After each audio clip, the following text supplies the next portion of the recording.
שלום לכולם ושלום לך, זאב גוטמן. שלום וברכה, איזה כיף להיות פה. ממש כיף וכיף לי לראיין אותך. זאב, אתה מייסד שותף ובעלים של קבוצת תודעת האחת, הבית של המטפלים, מאמנים ומנטורים בישראל. מאסטר טריינר ב-NLP שהתמחה אצל ממציא השיטה, דוקטור ריצ'רד בנדלר, בעלים של גוטמן נדל"ן, משרד שיווק, תיווך ויזמות בנדל"ן, שזה כמובן תחום שדורש, לדבריך, כפי שאתה אומר, המון אמונה עצמית ואמונה באנשים. זאב, אתה תלמיד נצחי של החיים, מאמין בהתפתחות אישית, מקצועית ורוחנית מתמדת, והאמונה הזאת מאפשרת לך לחיות חיים מלאי משמעות.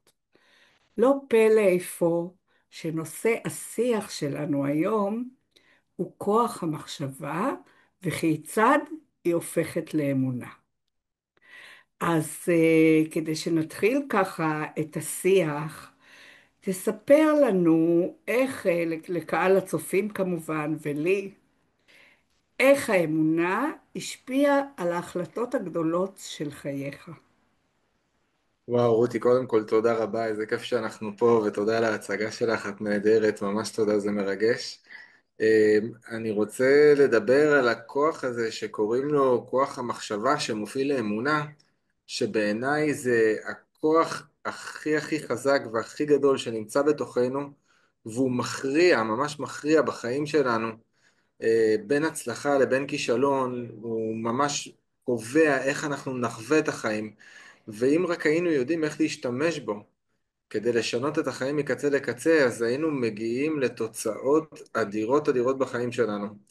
עכשיו, שאלתך, האמונה זה כוח שממש עזר לי בחיים לשנות הרבה מאוד דברים, ואני רוצה להתחיל בסיפור קטן. יום אחד הלכתי לים עם חבר.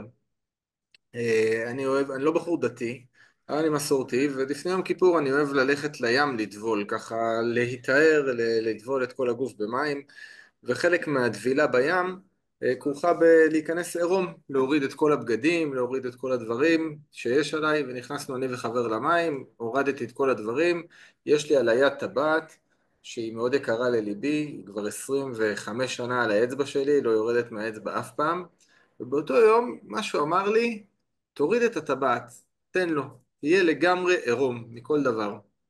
והורדתי את הטבעת ואמרתי לו, תשמע, תשמור לי על הטבעת, היא חשובה לי מאוד מאוד, דיר באלק, שלא תיפול לך למים. הוא אמר לי בסדר, וסיימתי את תהליך הטבילה שלי. אני מאוד אוהב ככה לעשות תפילה מהלב, לא משהו באמת דתי, משהו בכיף כזה. ואז אמרתי לו, אוקיי, תזרוק לי את הבגד ים, התלבשתי, ואמרתי לו, זרוק לי את הטבעת, ופתאום בא גל, וכזה, הפילו את הטבעת מהיד, ואנחנו באמצע הים התיכון, גלים, אין טבעת, והוא אמר לי, יואו, יואו, מה אני עושה עכשיו, איך הפלתי לך את הטבעת, זה כל כך לא נעים, ואני כזה הרגעתי אותו, בסתר ליבי הייתי קצת לחוץ, אבל משהו בידע שיהיה בסדר, אני לא יודע איך להסביר את זה אפילו, הרגעתי אותו, אמרתי לו, חכה, תראה שיהיה בסדר. הסתובבתי לגב אליו כי הוא כזה, שמעתי והרגשתי את האנרגיה שלו המאוד טורדנית והדואגת וזה, ואמרתי רגע אני צריך שנייה להתנתק ולהתחבר. הסתובבתי עם הגב אליו, הסתכלתי אל האופק ואמרתי לעצמי, אני יודע שאני אמצא את הטבעת. אני מבקש עזרה למצוא את הטבעת, אני מאמין שאני אמצא אותה. עכשיו מי שיודע, ים התיכון זה ים עם מים מלוחים, ויש שם גלים, אז החול שם נע ונד, זאת אומרת הסיכוי למצוא את הטבעת בים הוא מאוד מאוד מאוד זניח. אבל אני ידעתי, משהו בי האמין באמת באמונה שלמה שאני אמצא אותה. וזה לא סוד, אתם רואים אותה על היד שלי, כן? אבל מה שקרה זה שהסתובבתי בחזרה, והלכתי שתי צעדים ימינה, שתי צעדים ישר, כזה, שוטטתי כזה עם הידיים ככה, ניסיתי לראות, כמובן שלא רואים כלום, היינו בגובה של מים עד לגרון, אני מטר 72, מטר 73 ככה, שהיה מים יחסית עמוקים. ומשום מקום בא לי כוח כזה, פשוט צללתי עם עיניים פתוחות, ומשום מקום בצבצה לי הטבעת בין דרך החול ומצאתי אותה. ואז יצאתי החוצה ואמרתי לחבר שלי, אתה רואה? כמובן בהתרגשות ובהתלהבות יתר, אתה רואה? כל מה שצריך בחיים זה רק אמונה. וזה סיפור מאוד מאוד קטן שמדגיש כמה אמונה זה כוח חזק. הסיכוי היה קלוש ביותר שאני אמצא את הטבעת, ויחד עם זאת מצאתי אותה. עכשיו זה היה יותר יפה לראות את העדות בו. זהו, מעכשיו אני מאמין, מעכשיו אני יודע שזה אפשרי, מעכשיו... וזה היה פשוט מדהים ונחמד לראות את זה. אז אני וואו, חושב שהסיפור הזה מספר בתמציתיות את הכוח הזה שקיים בתוכנו, הכוח של האמונה, שבאמת איתו אפשר לעשות הכל, הכל, הכל, הכל. כל מה שצריך זה באמת להסיר כל ספק, כל חשש, כל דעה קדומה, כל מחשבה מעכבת, ולהאמין בלב שלם. וואו, איזה סיפור שבאמת מוכיח שאם אנחנו מאמינים בלב שלם, אז הדברים קורים. פשוט ממש יפה. אני רוצה לשאול אותך, אבל, האם הייתה לך אי פעם אמונה שהגבילה אותך? כי אם כשאנחנו מאמינים בלב שלם אז הדברים קורים, אז יכול להיות שיש לנו גם אמונות מגבילות. ולכן אני רוצה לשאול, האם הייתה לך אי פעם אמונה שהגבילה אותך, ואם הייתה, איך שינית אותה? לכולנו יש. אז בוא נשמע אם היה לך משהו כזה. ברור, ברור, ברור. היא הייתה לי אמונה מגבילה, היו לי כמה אמונות מגבילות שכל פעם משתנות וכל פעם, כל פעם באמת משתנות וכל פעם הן הופכות להיות אמונות אחרות. שנייה רגע, תסלחו לי רגע, אני ממש מתנצל. סליחה על זה. אה, אז הייתה לי, סלחנו, סליחה? סלחנו. תודה. אז הייתה לי אמונה מגבילה בעצמי. אה, האמנתי שאני עושה את הכל טוב עד הסוף, עד הרגע האחרון, ותמיד ברגע האחרון משהו שבי מתפקשש, משהו שבי ככה לא עושה את הדברים נכון, נוצרת שם איזה טעות, ולקח לי הרבה זמן להבין שאני יוצר לעצמי את המציאות הזאתי באמצעות האמונה הזאתי. לקחתי, וכשזיהיתי את זה ואמרתי, וואי, זה משהו שחוזר על עצמו, אני שמתי לב לזה כי זה משהו שחוזר על עצמו, וכשמשהו חוזר על עצמו בחיים, אני מאוד סקרן, אני מאוד אוהב ללמוד רגע ולהבין מה קורה, מה מקור העניין הזה.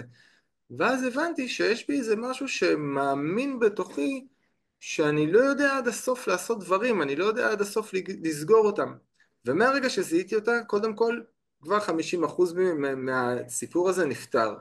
הדרך שלי להתמודד עם זה היה בכמה דרכים. אחד הדרכים הכי הכי טובות זה כשמזהים אמונה מגבילה, בדרך כלל אנחנו אומרים אותה בתור עובדה. אני אף פעם, למשל, אני אף פעם לא יודע לסיים דברים כמו שצריך. ואז מה שעשיתי זה פשוט הצבתי סימן שאלה. סימן שאלה. ואז שאלתי, אני אף פעם לא יודע לסיים דברים כמו שצריך? זה כבר הידד לי בצורה אחרת במחשבה, הידד לי בצורה אחרת בראש. כמובן שאחד הדרכים הכי טובות שאני סיגלתי לעצמי, ועשיתי את זה, אני חושב פעם ראשונה בשנת 2012, זה לרשום לעצמי רשימה של אמונות שאני רוצה להאמין לגבי עצמי. למשל, אחת האמונות, אני מצטיין בכל מה שאני עושה. אני נהנה לעשות את כל מה שאני מצטיין בו. וזה שתי אמונות שהן גוררות, ואז הקלטתי את עצמי, והייתי מקשיב לזה כל ערב לפני השינה, בלופ.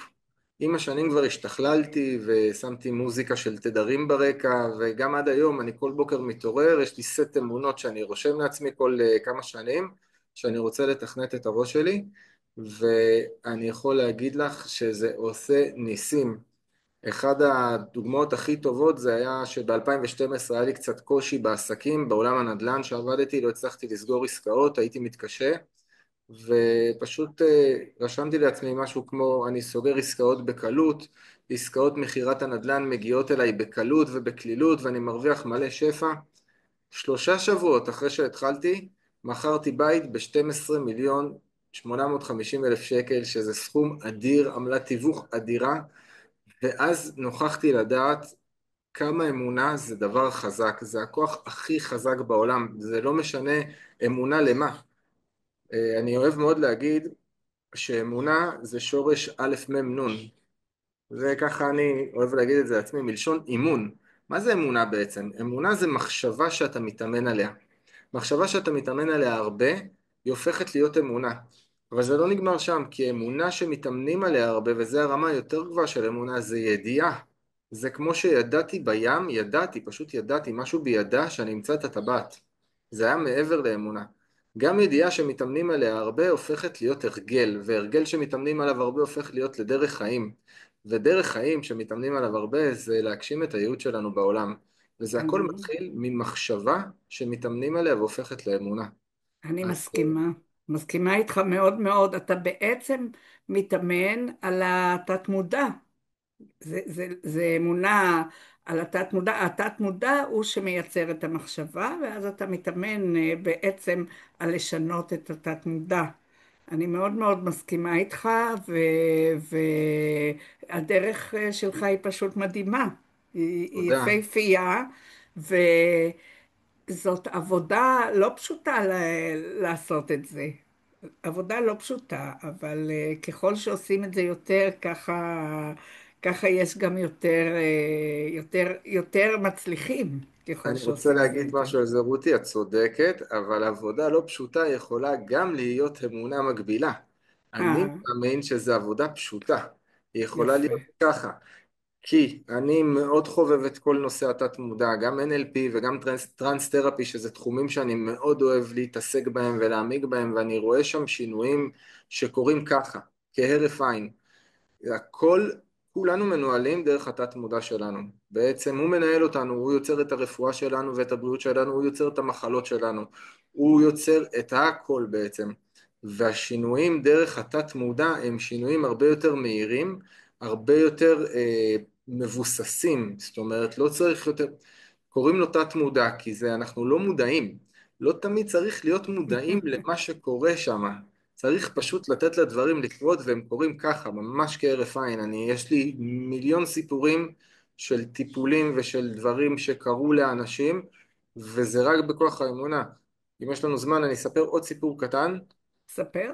יום אחד הייתי בריטריט, ריטריט שקשור לתזונה של אנשים שצמים, ואחת המשתתפות הגיעה סובלת מכאבי תופת עם דלקת בדרכי השתן, והיא אמרה לי ממש כואב לי וזה, ואמרתי לה את מוכנה לעשות איתי תרגיל בטרנס תרפי? היא אמרה לי כן, והתחלתי לעשות את התרגיל, ואז אני זוכר שאמרתי בתרגיל, יש משהו שאני אוהב להגיד, תרצי שזה יקרה, תצפי שזה יקרה, תאמיני שזה יקרה, ותראי את זה קורה. והיא אמרה לי, אני רוצה, אני מאמינה. ואז אמרתי לעצמי, תוך כדי, גם אני מאמין שזה יקרה. ועשיתי את התהליך. כרגע לא משנה מה התהליך, עשיתי את התהליך של רבע שעה, 20 דקות, ואמרתי לה, מחר בבוקר, את קמה בלי כאבים. וזה עובר לך לגמרי. את מסכימה להאמין בזה? היא אמרה לי כן. וזה היה בתוך תהליך, בתוך טרנס תרפי, ככה שיש גישה מאוד מאוד טובה לתוך התת מודע, לתת הכרה, ואני זוכר שמשהו בי גם שמה ידע, אני לא יודע להסביר את זה, זה לא התיימרתי להיות מרפא כזה גדול, כי אני לא מרפא, רק הבורא מרפא. רק היא מרפאה את עצמה, רק הגוף שלה מרפא אותה, זה לא אני שם רק השליח להגיד את המילים הנכונות בזמן הנכון וברגע הנכון. מקסים. בכל זאת ידעתי, משהו בי ידע והייתי כל כך בטוח שזה יעבור לה אם היא באמת באמת תרצה. ואני זוכר שסיימתי את התהליך והלכנו לישון ואמרתי לה זה יעבור לך. למחרת בבוקר קמתי, לא ראיתי אותה, ושאלתי חברה שהייתה איתי שם, תגידי, ראית את הגברת שאתמול עשיתי איתה את התהליך? היא אמרה לי, כן. יש לה עוד דלקת? היא אמרה לי, כן, זה עוד לא עבר לה. ומשהו בי לא התרגש מזה. אמרתי, טוב, בסדר, עוד לא נגמר היום, עוד לא ראיתי אותה, אני רוצה לראות שאני אראה אותה. ואז בשעות הצהריים הסתובבתי במרחב הזה של הריטריט, זה היה בקיבוץ אלמוג בים המלח, מקום מדהים. ואני כזה מסתובב, ואז פתאום אני רואה אותה מרחוק, והיא צועקת לי, אתה לא מאמין! אתה לא מאמין! ממרחקים, אני אומר לה, אני מאמין! אני מאמין גדול, בטח שאני מאמין, אני מאמין! והיא אומרת לי, לא, זה לא יכול להיות, זה לא הגיוני! ואז היא סיפרה לי שהיא נכנסה לטבול בבריכה, והיא יצאה, ואין לה כלום, לא כואב לה, היא הולכת לשירותים, הכל בסדר, הכל עבר, ככה כהרף עין. וואו, וזה איזה באמת יופי. אפשרי, השינויים אפשריים, אני מאוד מאמין בזה, אם אתה מאמין, הכל אפשרי. אמונה, את יודעת, יש המון המון מחקרים, כמה כוחה של אמונה יודעת לשנות את איכות החיים של אנשים, על אנשים שחלו בסרטן והיו ברמה של אמרו להם יש לכם כמה שעות לחיות, והם האמינו והם חזרו והם החלימו, על אנשים נכים שלא אמרו להם אתם לא תלכו בחיים, והיום הם הולכים ורצים ובאמת אם אני ככה שואל את עצמי מה המחנה המשותף של כל הסיפורים האלה, זה אמונה. זה אמונה בעצמם, זה אמונה בגוף שלהם, לפעמים זה אמונה בבורא עולם, לפעמים זה אמונה באנשים, לפעמים זה אמונה בעם, אבל אמונה זה הכוח הכי חזק בעולם, וככל שנאמין יותר בזה ונתאמן יותר על המחשבה הזאת, ככה נוכל להגיע ממש להישגים משמעותיים בחיים שלנו ולשנות את החיים שלנו גם. אני ממש מסכימה איתך כל מילה, אהבתי כל מילה, וזה מדהים הכוח של האמונה. אז עכשיו, מה אתה חושב, מה לדעתך הדרך הכי טובה, כי אנחנו יודעים שאנחנו רוצים שכל אחד בעצם יהיה בעל אמונה ויוכל להשתמש באמונה על מנת לשפר את החיים שלו בתקופות קשות. אז מה לדעתך הדרך הכי טובה לחזק את האמונה בעצמנו בתקופות של משבר? כי אנחנו יודעים, כשיש תקופה של משבר, אז הרבה פעמים האמונה מתרחקת מאיתנו. נכון מאוד. יש כמה דרכים שונות ואני אמנה אותן.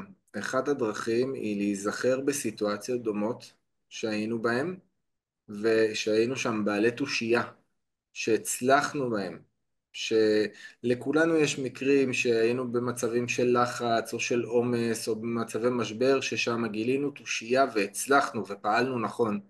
אז זה להיזכר רגע באותם מצבים, ואוטומטית כשאנחנו נזכרים, יש לנו ב-NLP איזושהי הנחת יסוד שהמרכז של הזיכרון והדמיון במוח זה אותם מרכזים בעצם. המוח לא יודע להבדיל בין מה שבחוץ למה שבפנים, זה אותו דבר. וברגע שאנחנו נזכרים במשהו, אנחנו בעצם מפעילים את אותם מרכזים במוח שעוזרים לנו לסגל את האמונה הזאת. אז זה דבר ראשון. עכשיו, כשאני אומר להיזכר, רצוי להפעיל את כל החושים שלנו. את החוש הוויזואלי, את מה שראינו, עם מי שהיינו, את החוש השמיעתי, האודיטורי שלנו, מה ששמענו, את הקולות שהיו שם, הקולות הפנימיים, הקולות החיצוניים, ואת החוש התחישתי, הקינסתטי, בעצם מה הרגשנו באותו רגע, איך זה הרגיש לנו, ממש להתחבר לרטט, להרגשה הספציפית הזאת שהייתה שם, וזה אוטומטית יקרב אלינו את אותה אמונה. זה אפשרות אחת. בעצם רגע שנייה, אני רק רוצה לשאול אותך, אתה בעצם, אתה משחזרים את החוויה שהייתה לנו אז, נכון? בדיוק, בדיוק. לא רק גם את החוויה, וכדי לשחזר את החוויה ממש נזכרים באירוע הזה, כאילו שולפים אותו מהזיכרון, מאותה תיקייה בזיכרון, ומריצים אותו בראש שוב. מריצים את מה שהיה שם, את מה שראינו, את מה ששמענו, את מה שהרגשנו. ואז החוויה ממש מתעגנת לנו רגע בתת מודע, בהוויה שלנו וגם בגוף שלנו. וזה משאב נהדר שקיים בכולנו, לכולנו יש אותו, לכולנו יש זיכרונות טובים. אגב, גם ככה נוצרות לצד השני, הצד הפחות חיובי, פוסט טראומות וכאלה שנזכרים באותה חוויה טראומטית שחוזרת על עצמה.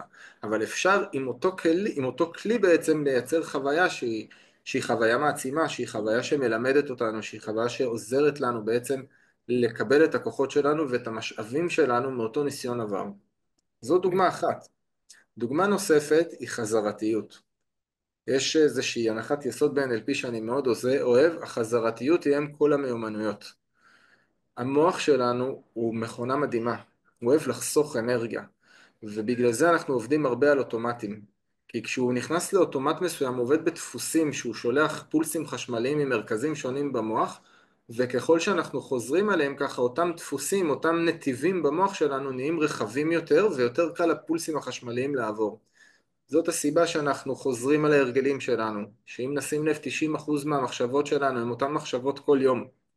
אם נשים לב לזה פעם, אנחנו בעצם נראה שאנחנו חושבים בערך את אותו דבר. וזה גם הסיבה שלפעמים לייצר שינוי או לצאת מאזור הנוחות זה משהו שהוא לא קל לנו. זה משהו שמצריך מאיתנו מאמץ, וזה מהסיבה שהמוח בעצם משתמש בהרבה יותר אנרגיה כדי לייצר את אותו שינוי. יחד עם זאת, מאחר ואנחנו יודעים שזה המנגנון של המוח, אנחנו יכולים לנצל את זה ולייצר חזרתיות. לדוגמה, אם אני רוצה לסגל אמונה שאומרת הכי פשוטה, אני אוהב אותי ומאמין בי, אוקיי? ועם יד על הלב, כמה אנשים יכולים ללכת למראה, להסתכל לעצמם בלבן של העיניים ולהגיד את זה ולהרגיש את זה ולהאמין בזה, אני אוהב אותי ואני מאמין בי. אז אני קראתי ספר בגיל 14 שנקרא כוח טמון בתוכך של לואיז הל, אני חושב שאני מבטא את שמה היי, נכון. לואיז היי, כן. כן, והיא הציעה תרגיל נהדר, לך למראה, תסתכל על עצמך ותגיד, אני אוהב אותך, עד שתרגיש את זה. ולי לקח שנים, התחלתי בתור ילד בן 14, לקח לי שנים, אני חושב שרק אחרי 10 או 11 שנה, בגיל 25, התחלתי באמת להרגיש את זה ולהתחבר לזה. אבל עצם העובדה שחזרתי על זה, וכל פעם שהייתי פוגש את עצמי במראה, אחרי מקלחת או אחרי משהו, והייתי מסתכל במראה והייתי אומר, אני אוהב אותך. והייתי מסתכל על עצמי ואני אוהב אותך, והרגשתי את מה שעולה בי. הרגשתי את כל לא נכון, אני לא אוהב אותך, או את ההרגשות החמוצות האלה, והתמדתי, והתמדתי, והתמדתי, והתמדתי, והתמדתי. בסוף זה קרה.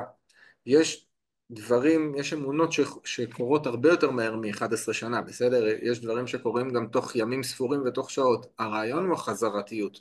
ככל שאנחנו חוזרים, כשאנחנו בעצם מייצרים מחשבה חדשה, אז נוצר נתיב חדש במוח שלנו. ככל שאנחנו חוזרים עליו יותר ויותר ויותר, ככה אנחנו שולחים את אותם פולסים חשמליים במוח שלנו, שמייצר נתיב יותר רחב, יותר עבה, וככה המוח בעצם משתמש בפחות אנרגיה. הוא בעצם הופך את החדש לאוטומט, ואז אנחנו טובים. זה הדרך הכי טובה לסגל אמונות יפה, מעצימות. ועוד דרך אחת מאוד מאוד מגניבה שדיברתי עליה מקודם, היא כשאתה מזהה אמונה מגבילה, תשים סימן שאלה בסוף. ותגיד אותה עוד פעם עם סימן שאלה. זה יפה, כאילו הכי בנאלי, הכי פשוט, אבל מאוד מאוד מאוד מאוד עוצמתי. יפה. ממש, ממש, ממש עוצמתי נראה לי, וממש יפה. אז יש לנו ככה עוד איזה 7.5 דקות. אני מלא רוצה זמן. לנסות להכניס שתי שאלות ב7.5 דקות האלה. אוקיי, אוקיי? אז אני לא מתערבת במה שאתה אומר, אני רק שואלת את השאלה. אוקיי. איך אפשר לזהות ולהשתחרר מאמונות, זו שאלה נורא חשובה, מאמונות מגבילות שמנהלות אותנו באופן לא מודע. שאלה טובה מאוד. תראי, בדרך כלל יש מצבים בחיים וסיטואציות שאנחנו מאוד מאוד מאושרים מהם ומסופקים מהם ומרגישים טוב מהם, ויש סיטואציות ומצבים או מערכות יחסים שלא. ובמקומות האלה שלא טוב לנו, קודם כל זה מצפן רגשי שאומר, רגע, משהו פה לא בהלימה עם מה שהייתי רוצה, או עם מה שהיה, או מה שהייתי חושב שמגיע לי. ואז אני שואל את עצמי, מה קורה פה בעצם? עכשיו, בדרך כלל אני מזהה אם זו סיטואציה עם אנשים אחרים, אז המוח תמיד הולך להגיד, הוא לא, היא לא בסדר, הוא לא בסדר. ואני ישר אוהב רגע, אוקיי, זה אמונה מגבילה, כי הוא והיא הם רק מראות של חלקים שהם בתוכי. אז אם הם משקפים לי משהו שבתוכי, אז איפה בתוכי משהו לא בסדר? פה מתחיל השלב הראשון של הגילוי בעצם, שאני בעצם מסכים להבין שאין משהו מחוץ אליי, אלא רק בתוכי, ושכל מה שקורה בעולם מסביבי הוא בעצם שיקוף של מה שקורה בתוכי. ברגע שגיליתי את זה, אני מנסה לזהות מה יושב שם, מה מוביל אותי, איזה הנחות יסוד שזה בעצם אמונות מגבילות, מפעילות אותי שמה. לפעמים זה הוא לא בסדר, זה בעצם אני לא בסדר, במה אני לא בסדר. אני אוהב לשאול שאלות פתוחות, במה אני לא בסדר, איך זה משפיע לי על החיים שלי, איך הייתי רוצה להרגיש, או איך הייתי רוצה לחשוב אחרת. מה הייתי עושה לו הייתי מצליח להאמין ולחשוב אחרת על עצמי. וזה הדרכים לזהות אמונות מגבילות. המצפן שוב זה הרגש, ההרגשה, זאת אומרת, ברגע שאני מרגיש משהו שהוא פחות נוח או מכווץ לי את הלב, אז כנראה שיש שם עבודה פנימית לעשייה, ואז השאלת שאלות והחקירה הפנימית, עד שאני מרגיש שכי אני אומר איזה משהו מסוים, כמו לא רואים אותי, למשל. כשאני אומר לא רואים אותי או לא שומעים אותי, זה לא באמת שהעולם לא רואה אותי או לא שומע אותי. יכול להיות שזה משתקף לי במציאות החיצונית וזה אמיתי גם. יחד עם זאת זה משהו שהוא מגיע מבפנים. אם אני מאמין שלא רואים אותי ולא שומעים אותי, אז מה המציאות תשקף לי? תשקף לי את האמונה שלי, נכון? ושם נדרשת עבודה פנימית על האמונה. עכשיו, מדהים. האמונה ההופכית לזה זה רואים אותי ושומעים אותי, נכון? אז קודם כל, אני תמיד אוהב לעשות עבודה עם הילד הפנימי שלי, וזה להראות לו שאני רואה אותו ואני שומע אותו. וזה אחד הדרכים גם לעבוד עם אמונות מגבילות, כי בדרך כלל האמונות הבסיסיות והעמוקות ביותר השתרשו לנו בילדות שלנו עד גיל 7. וזה אמונות שקיבלנו מההורים שלנו, כמובן שלא בכוונה, ומהסביבה שלנו, ומהמשפחה שלנו, ומהגננת שלנו בגן, ומהמורה שלנו, ומכל חוויית החיים שחווינו עד אז. והטיפול בזה בעצם, או העבודה על זה, היא מאותו מקום, מאותו ילד פנימי, שחווה שלא רואים אותו ולא שומעים אותו, ואז אני אוהב לדמות לעצמי את עצמי בתור ילד, כמו שאני זוכר את עצמי, או כמו שעולה לי באותו רגע, לרדת לגובה העיניים של הילד החמוד והמתוק שאני, או הילדה המתוקה והחמודה שאת, זה לא כזה משנה, ופשוט להגיד, אני מאמין בך, אני שומע אותך, אני רואה אותך, יפה, את חשובה ממש. יפה, ממש.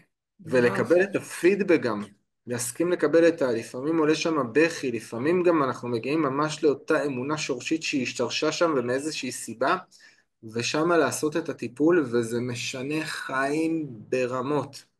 מאמינה ברמות. לך, מאמינה לך שזה משנה חיים, זה מדהים, מאמינה לך. אז שאלה אחרונה שיש לי, שהיא קשורה קצת לחברה שלנו הישראלית, תן איזה דוגמה לאמונה שאתה חושב שמנהלת את החברה הישראלית כיום, ואיך אפשר לשנות אותה לאמונה מעצימה, ויש לנו כמעט 3 דקות לעשות את זה, אז אני אעשה את וזה זה נראה לי ממש חשוב. מאוד חשוב. יש לנו נרטיב בעם שלנו, זה מתחיל בחגים שלנו, רצו להרוג אותנו, בא אלוהים הציל אותנו ואנחנו ניצלנו. ואז הגיעה השואה, רצו להרוג אותנו, הרגו אותנו, הרגו הרבה מאיתנו לצערי הרב, בזכות זה יש לנו מדינה, ואז הגיעה המדינה שלנו, ורוצים להרוג, יש לנו מין אמונה כזאת שהיא שורשית בעם שלנו, תחשבו על זה רגע, כל הזמן רוצים לכלותנו, כל הזמן, אנחנו גם, זה חוזר כל הזמן, ואני אומר בוא נחליף את זה. כשכל אחד יאמין אחרת בתוכו ובתוך עצמו, שאנחנו ראויים, פשוט ראויים, לחיות בשלום, בשלווה, באהבה, באחווה, ברעות אמיתית, אז זה יגיע, וזה מגיע מהעולם הפנימי שלנו. אנחנו לא מסכנים, יש לנו מין אמונה כזאת היא קורבנית, שאנחנו עם מסכן שתמיד האנטישמיות בעולם, ועכשיו אני לא סותר את זה, שלא תבינו, זה לא שאני מנותק ממה שקורה, זה קורה במציאות שלנו, כי אנחנו כל כך מאמינים בזה, נולדנו לזה.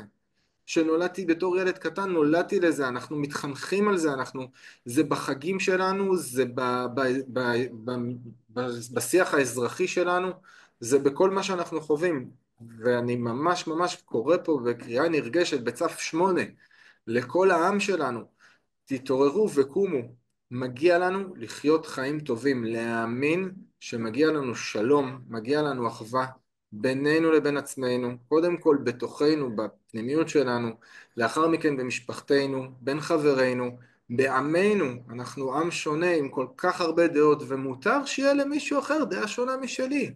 עדיין אני אוהב אותו, עדיין הוא חבר שלי, עדיין הוא אח שלי, עדיין היא חברה שלי, אני לא שונא אותו על זה.